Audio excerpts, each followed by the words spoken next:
আমি কিন্তু বারবার বারবার তোমাকে সাবধান করে দিচ্ছি, সাবধানে হাঁটো, একেবারে মেপে মেপে পা ফেলো, এই শিবলিঙ্গের যেন কোনো ক্ষতি না হয়। হ্যাঁ, সে আর বলতে, আমার ক্ষতি হয় হোক, কিন্তু তোমার শিবলিঙ্গের কোনো ক্ষতি আমি হতে দেব না। সে তুমি যত যাই বলো, তীর্থযাত্রা করতে গিয়ে এই যে শিবলিঙ্গ লাভ করেছি, তাকে আমি ঘরের পাশে স্থাপন করবই করব। হ্যাঁ, বছর বছর শিব পুজো করে তো আমাকে পেয়েছো গিন্নি, তারপরেও আবার তোমায় শিব পুজো করতে হবে। আবার আবার তুমি আমার মাথাটা গরম করছো। আর সেটা আর নতুন করে করার কি আছে গিন্নি, সে তো এমনিতেই গরম হয়ে আছে। ওই গরমটাই তো দেখলে, এদিকে খেতে পড়তে উঠতে বসতে সেই আমি তো তোমার ভরসা গো। তাতেই তো আমাকে ফর্সা করে দিলে গিন্নি। এই আমি ছিলাম বলে তুমি বেঁচে গেলে, তুমি তো ভোলা মহেশ্বরের মতো ভুঁড়িটাই পেয়েছো গো। পার্বতীর জন্য দক্ষ যজ্ঞ করা কি তোমার কম্য? তবে এটাও কান খুলে শুনে রাখো, তুমি যদি ঘরে ফিরে আমার শিবলিঙ্গের প্রাণ প্রতিষ্ঠার ব্যবস্থা না করো, তবে আমি দক্ষ যজ্ঞ শুরু করে দেবো। হ্যাঁ, সেটা আমি এখন থেকে টের পাচ্ছি।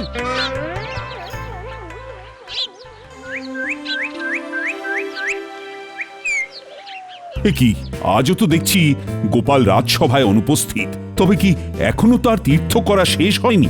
শেষ হলেই বা তাকে পাবেন কি করে মহারাজ? তার কি আর সবার কাজে মন আছে? তার মানে খবর আছে মহারাজ, গোপাল এখন মন দিয়ে সংসার সামলাচ্ছে।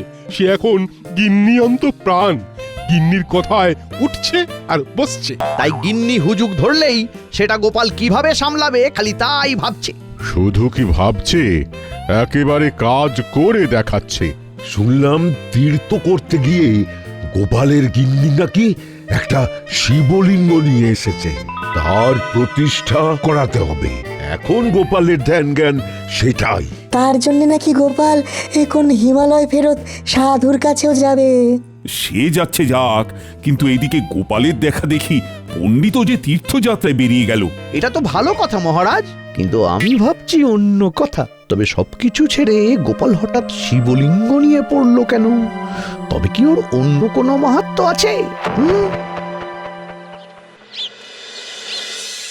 এই তো এখানেই তো সেই সাধু বাবার ডেরা বানিয়েছেন শুনলাম। সবই মহাদেবের কৃপা। এমনি এমনি কি আর হিমালয় ফেরত সাধু বাবা আমাদের দর্শন দেওয়ার জন্য এই বয়সে আছে না? তাই বুঝি। তাহলে দেখি বাবার কৃপায় আর কি কি শুভ কাজ হয় এবার। হবে হবে, সব শুভ হবে। সামনেই শিবরাত্রি, শুভ তো হতেই হবে। তবে কি ভালো কোনো যোগ আছে সাধু বাবা? হ্যাঁ, আছে তো বটেই। হিন্দু শাস্ত্র মতে এই দিনেই শিব আর পার্বতী বিবাহ বন্ধনে আবদ্ধ হয়েছিলেন। তাই এই পূর্ণতিথি পালন করলে সমস্ত পাপ থেকে নিষ্কৃতি পাওয়া যাবে। ব্যাস, আর কিছু না? সংসারে শান্তি ফিরবে আর মোক্ষ লাভ হবে।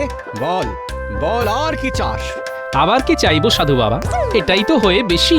তাহলে বাবা ওই শিবরাত্রির দিনেই আমাদের শিবলিঙ্গের প্রাণ প্রতিষ্ঠা হবে। আর সেই শুভ কাজটা মানে প্রাণ প্রতিষ্ঠার ব্যাপারটা আপনিই সামলে দেবেন। বেশ, তাই হবে রে বেটা। জয় জয় মহাদেবের জয়। এদিকে তো ভালোই তেলপাট চলছে রে ঘটা। আমাদের চটপট খবরটা যথাস্থানে পৌঁছে দিতে হবে।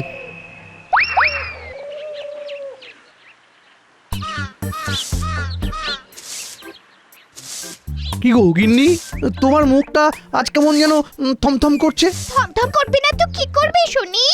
এমন লোককে নিয়ে কি আর সংসার করা যায়? আমি আবার কি করলাম? বলি সংসারে তো তোমার মন নেই, তা মনটা থাকে কোথায়? এই মরেছে মনটাকে কোথায় কার কাছে রেখে এলাম? কই না তো, রাখিনি তো। রাখুনি নয় বলো ভাবনি। আমার শখ আহ্লাদ নিয়ে মোটেই তুমি ভাবো না। এ বেলা ও বেলা খালি রাজসভায় ছুটছো। সংসারে কি হচ্ছে না হচ্ছে সে খবর রাখো তুমি। না রাখলে সংসারটা চলছে কি করে? তবে তুমিও শুনে রাখো গিন্নি, সারাদিন কানের কাছে এরকম ভো ভো করলে আমিও পালিয়ে পালিয়ে বেড়াবো। হ্যাঁ, একেই বলে কপাল। একজনের সংসারে শান্তি আসছে আর একজনের কপালে অশান্তি। এবার কিন্তু গোপাল দাদা এই সব ঝামেলা থেকে মুক্তি পেয়ে যাবে আর মন্ত্রী মশাই মাথা ঠুকবেন। এই কি হয়েছে? খুলে বল দেখি আমায়, বল। হ্যাঁ হ্যাঁ, রাগ ঢাকে কি আছে? আমরা তো নিজের কানেই শুনে এলাম ওই হিমালয় ফেরত সাধু বাবার কাছে গিয়ে গোপাল দাদা আর ওর গিন্নি সংসারে সুখ আনার টোটকা নিচ্ছে। শিব পুজোর নির্ঘণ্ট জেনে এসেছে। দেখো দেখো, তাহলে আমি কেন তোমাকে দু চার কথা শোনাচ্ছিলাম? এরপরেও কি তোমার টনক নড়বে না? আমার টনক নড়ুক না নড়ুক, গোপালকে আমি কিছুতেই শান্তি পেতে দেব না। না না দাদু, এইভাবে চুপি চুপি আমাদের না জানিয়ে পুজো করা চলবে না। হ্যাঁ, দাদুর বাড়িতে শিব পুজো হবে অথচ আমরা কোনো দায়িত্ব পাবো না, সেটা হবে না। ওই দেখো আমার কচি কাচারা চলে এসেছে। আর মনে মনে বেশ গোসাও করেছে মনে হচ্ছে। এখানে শিব পুজো হবে আর আমরা কোনো কাজ করব না, তাই আবার হয়? হবে কি করে? তোদের ছাড়া তো সবকিছু ঠিক করে জোগাড়ই করা যাবে না রে। এই যে এই শিবের পুজোয় অপরাজিতা, ধূত্র, আকন্দ ফুল আর বেল পাতার আগে সেটাকে জোগাড় করবে শুনি। আমরা ছাড়া আবার কে করবে? তাহলে তোদের যে প্রয়োজন আছে সেটা তো বুঝতে পেরেছিস।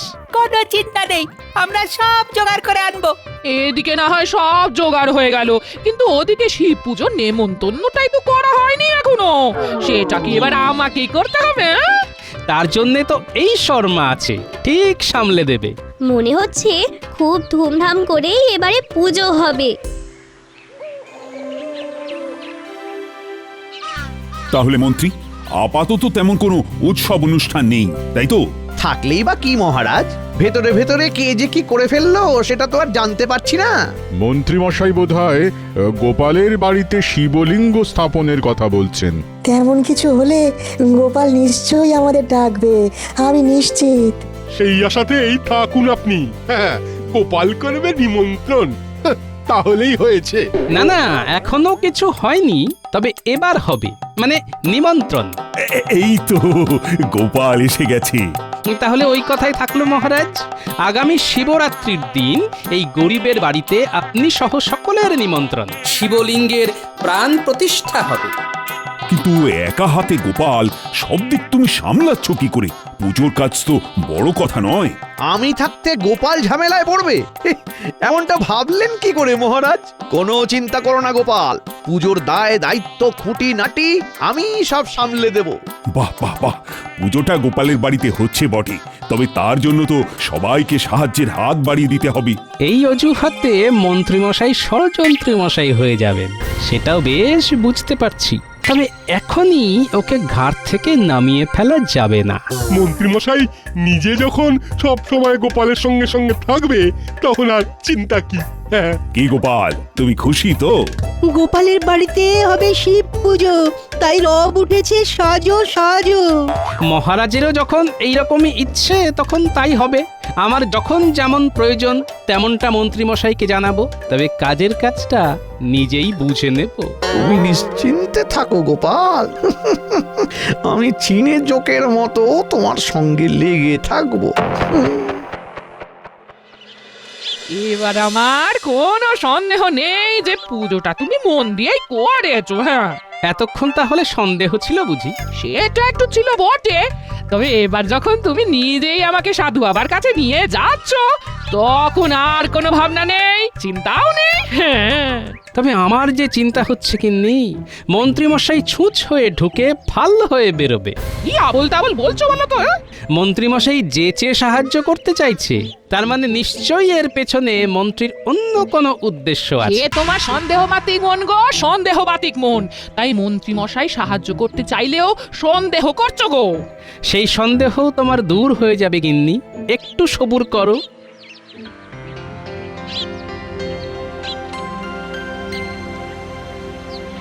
আবার কি চাই? হ্যাঁ, শিবরাত্রির পুজোর আচার উপকরণ সবই তো জানা হয়ে গেছে, এবারে শুধু ভক্তি ভরে পুজো করতে হবে। সেই পুজোটা যে আপনাকেই করতে হবে সাধু বাবা, তার জন্য যেমন যা অর্থ লাগবে আমি আমার সামর্থ্য মতো দেবার চেষ্টা করব। না না না, অর্থ নয়, ভক্তি ভাবটাই তো আসল। তবে শিবরাত্রির পুজো বড় একটা কম হ্যাপা নয় কিন্তু। এমন ভাবে কি করতে হবে আপনি একটু বুঝিয়ে দিন সাধু বাবা। 4 প্রহর ধরে মহাদেবের পুজো হবে, প্রথম প্রহরে জল দিয়ে, দ্বিতীয় প্রহরে দই দিয়ে, তৃতীয় প্রহরে ঘি এবং শেষ প্রহরে মধু দিয়ে শিবলিঙ্গের প্রাণ প্রতিষ্ঠা করতে হবে। তাহলেই পুজো শেষ? তাই আবার হয়?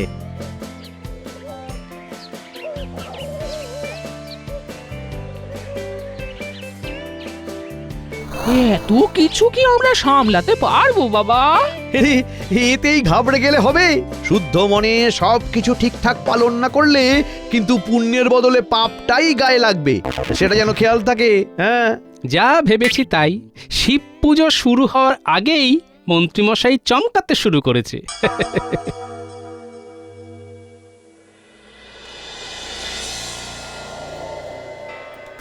অত করে বললাম, তবু যদি তোর একটু একটু টনক নড়ে, সেই সারাক্ষণ রাজসভা আর মহারাজের দায়িত্ব সামলাচ্ছেন। সবটাই সামলাতে হবে গিন্নি, সবটাই সামলাতে হবে। শুধু ঘরে নয়, বাইরেরটাও তো সামলাতে হবে। কি আর সামলাচ্ছ? যদি সামলাতেই পারো তবে আমাকে তীর্থযাত্রায় নিয়ে চলো তো দেখি। চলো চলো।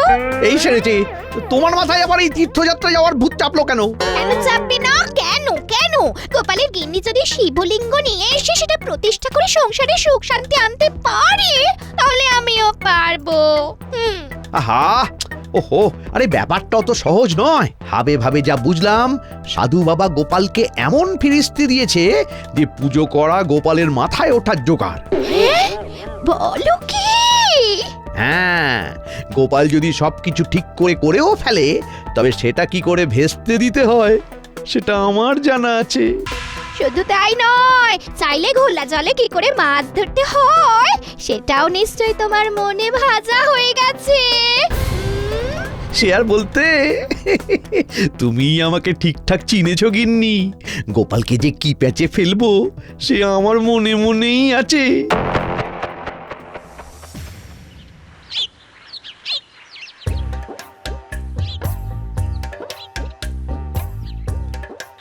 এই তো এইবার কেমন পুজো পুজো মনে হচ্ছে। হ্যাঁ, কলসিতে ভরে গঙ্গা জল দিয়ে এসেছি। এটা না হলে তো পূজাই শুরু করা যাবে না। সে না হয় এনেছিস, কিন্তু এবার বাকি কাজগুলো তো সামলাতে হবে নাকি? এরপর আর কি কাজ আছে গো গোপাল দাদু? কাজ বলে কাজ, এরপরে দুধ, দই আর মধু লাগবে। সেই সব নিয়ে চাপ নিতে হবে না। দুধ আর দই ভোলা ময়রা দিয়ে যাবে, আর পুটির বাবা মধুও দিয়ে যাবে। হ্যাঁ, বাহ, তাহলে তো মিটেই গেল। এবার তাহলে পায়ের উপর পা তুলে বসে থাকি। আর আমরা একটু হুটাপাটি করি। পুজো জোগাড় কি আমি একা করব? এই সাধু বাবা এই চলে এলেন বলে। হ্যাঁ, তার আগেই আমি চলে এসেছি, তবে দুধ না নিয়েই আসতে হলো। কেন, কি হলো আবার?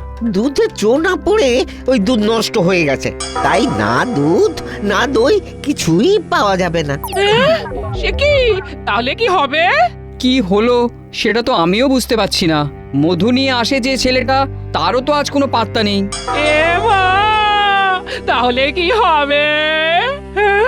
আহা, এখনই অত হাই হাই না করে কিভাবে কি করা যায় সেটার উপায় ওই সাধু বাবাকে জিজ্ঞাসা করেই বের করতে হবে। তাহলে তুমি আবার ওই সাধু বাবার ডেরায় যাবে এখন? না গিয়ে আর উপায় কি? তাই বেলা গড়াবার আগে নড়াচড়া যা করার করে নি, বুঝলি? তাহলে আমরাও যাবো তোমার সঙ্গে। বেশ তো, চল না।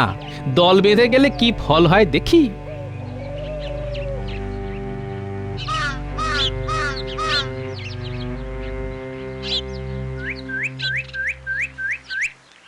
তাহলে যেমন যা বলেছিলাম তেমন সব গুছিয়ে ফেলেছিস তো?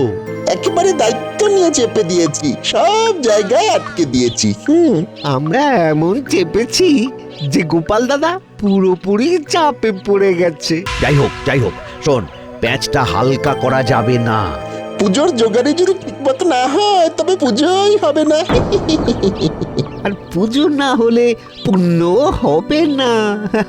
না না, আরে গোপালকে বিশ্বাস নেই, তাই ও ডালে ডালে গেলে আমাকে পাতায় পাতায় যেতে হবে। আমি জানি গোপাল এখন কি করতে পারে, তাই এটা ওটা ছেড়ে মাথাটাকেই ঘুরিয়ে দিতে হবে, বুঝলি? আপনি কিচ্ছু ভাববেন না মন্ত্রী মশাই, সাধু বাবার খাতির যত্নের কোনো অভাব হবে না। আপনার কোনো বদনাম হবে না। তোরা এই দিকটা দেখ, বুঝলি? বাকিটা আমি সামলে নিচ্ছি, তবে সবটাই খুব তাড়াতাড়ি করতে হবে কিন্তু।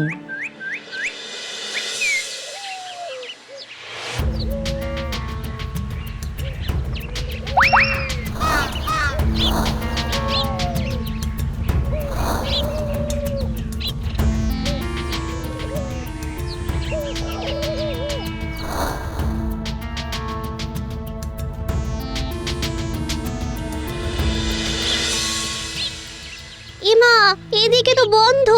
যা, সাধু বাবা কোথায় চলে গেল? সাধু বাবাকে তো রাস্তাতেও দেখলাম না। যা ভাবছিলাম ঠিক তাই। প্রথমে দুধ, দই, মধুর যোগান বন্ধ হলো, তারপরে আবার সাধু বাবাও গায়েব হলেন। সবটাই কি আর এমনি এমনি? পুজো যাতে সুষ্ঠুভাবে না হয়, তাই যা যা হওয়ার তাই হলো। এবার তাহলে পুজো করবে কে? কি দিয়েই বা পুজো হবে? সব ব্যাপারেই বাধা পড়ছে কেন? না না, ব্যাপারটা এবার একটু তলিয়ে দেখতে হবে। তাহলে তো মুশকিল হয়ে গেল। কোনো মুশকিল নেই, সব মুশকিলের মুশকিল আসান এই সমাধানানন্দ আছে তো। ইনি আবার কিনি? হ্যাঁ, কেমন যেন চিনি চিনি মনে হচ্ছে। পুজো করা নিয়ে ঘাবড়াস না বেটা, ওটা আমি সামলে দেব।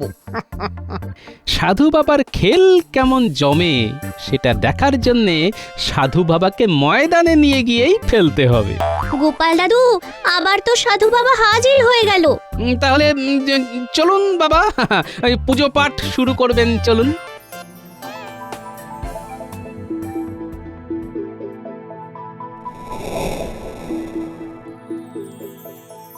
হয়েছে গিন্নি, হয়েছে। ব্যবস্থা একখানা ঠিক হয়েছে। বলি, সাধু বাবাকে নিয়ে এসেছো তাহলে? কিন্তু ইনি কে? আমি আর নিজের পরিচয় কি করে দিই মা? আমি বলে দিচ্ছি বাবা, ইনি হলেন শ্রী শ্রী স্বামী সমাধানানন্দ মহারাজ। সেই সাধু বাবা হিমালয়ে ফিরে যাওয়ার আগে ধরে নাও এনাকেই পুজোর দায়িত্ব দিয়ে গেছেন। আমি ঠিক বললাম তো বাবা? বিলক্ষণ বিলক্ষণ বিলক্ষণ। তাহলে এবার পুজোর জোগাড় বুঝে নিতে হবে আমায়।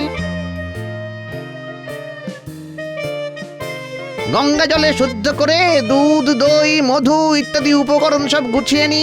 কই সেসব কোথায়? হ্যাঁ, সেই সব তো কিছুই নেই বাবা। কি তাহলে তো পুজো প্রক্রিয়ায় ব্যাঘাত ঘটবে। মনে হচ্ছে মন্ত্রী মশাইকে কোনো দায়িত্বই দেয়নি। তার ওপর দায়িত্ব দিলে অন্তত এমন অনাচার হতো না। এই মুহূর্তে যখন ফুল আর গঙ্গা জল ছাড়া আর কিছুই নেই, তখন সাধু বাবা দেখুন না, যদি মূল্য ধরে দিই তাহলে কি সবটা সামলে দিতে পারবেন না? এই তো এইবার গোপাল পথে এসেছে। এই তালে ওকে চাপ দিয়ে কিছু কামিয়ে নেওয়া যাবে। উপায় যখন নেই তাহলে ওই মূল্য ধরেই করে দিতে হবে, এই আর কি। সাধু বাবা যে আগাগোড়াই ভণ্ড সেটা তো অর্থের প্রতি ওর লোভ দেখেই মালুম হয়ে গেল। তবু আর একবার বাজিয়ে দেখি সবার সামনে। কি হলো? পুজো কি আদৌ করা যাবে? যাবে না কেন? আলবাত যাবে। সাধু বাবা যখন আছেন তখন সমাধানও আছে। পুজো শুরু হোক তাহলে। হ্যাঁ হ্যাঁ, সাধু বাবা আপনি তাহলে ওই আচমনের মন্ত্রটা একটু শুনিয়ে দিন, ওটা দিয়েই শুরু হয়ে যাক। আচমনের মন্ত্র? এই না মানে কিসের মন্ত্র? মন্ত্র আবার কেন? মন্ত্র মানে তো মন তোর। তোর মনে মনে যা আছে তাই ঠাকুরকে বল, তাহলে ঠাকুর খুশি হবে, বুঝলি? এইসব হাবি যাবি বলে আপনি পার পেয়ে যাবেন ভেবেছেন বটে, তবে সে হবার কিছু আছে? মানে মানে আপনি ধরা পড়ে গেছেন মন্ত্রী মশাই। এ কি, আপনি সাধু নন? তার মানে মন্ত্রী, তুমি সাধুর ভেগ ধরে সব গোলমাল পাকানোর মতলব ইতেছিলে? না মানে আমি আমি আমি তো মানে মানে আমি মানেটা আমি পরিষ্কার করে দিচ্ছি মন্ত্রী মশাই। পুজোর সামগ্রী জোগাড় করতে গিয়ে যখন সবাইকে হাত তুলে দিতে দেখলাম তখনই আমার সন্দেহ হয়েছিল। তারপরে যখন দেখলাম সাধু বাবার গলায় হার, তখন আর বুঝতে বাকি থাকলো না যে সাধু বাবা নকল। এবার কি যে হবে? গোপালকে আমি মন্ত্রীর ওপর ভরসা করতে বলেছিলাম, কিন্তু এখন তো দেখছি মন্ত্রী গোপালকে একেবারে ভরসা করে দেওয়ার চেষ্টা করছিল। কিন্তু এবার আবার শিবরাত্রির ব্রত পালনের কি হবে? ঝামেলা পাকানোর পান্ডাকে যখন ধরা গেছে তখন তাকে ঘা কতক ডান্ডা কষালেই সমাধান পাওয়া যাবে। সামগ্রী মন্ত্রীকেই জোগাড় করতে হবে। আর পুজো কিভাবে কাকে ডেকে হবে সেটাও মন্ত্রীমশাইয়ের উপরেই ছেড়ে দিন মহারাজ, কারণ আমার স্থির বিশ্বাস সাধু বাবা কোথাও যাননি, ওকে মন্ত্রীমশাই কোথাও লুকিয়ে রেখেছেন। রক্ষা করুন মহারাজ, আমি সব বলছি, সাধু বাবা কোথাও যাননি। বটার ঘটার হেফাজতে আছে। আমি তাকে এনে সব ব্যবস্থা করে ফেলছি মহারাজ। আপনি শুধু এবারের মতো আমাকে ছেড়ে দিন মহারাজ, আমাকে ছেড়ে দিন। মহারাজ আর আপনাকে ধরলো কোথায় যে ছেড়ে দেবে মন্ত্রীমশাই? ভালোই ভালোই পুজোটা মিটতে দাও একবার, তারপর তোমায় বোঝাবো কত ধানে কত চাল। আমি গেলাম মহারাজ।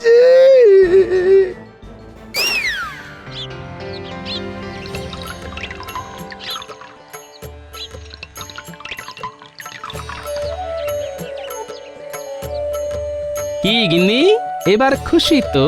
খুশি হব না? সত্যি শিবের মতো একটা বর পেয়েছি গো আমি, বর।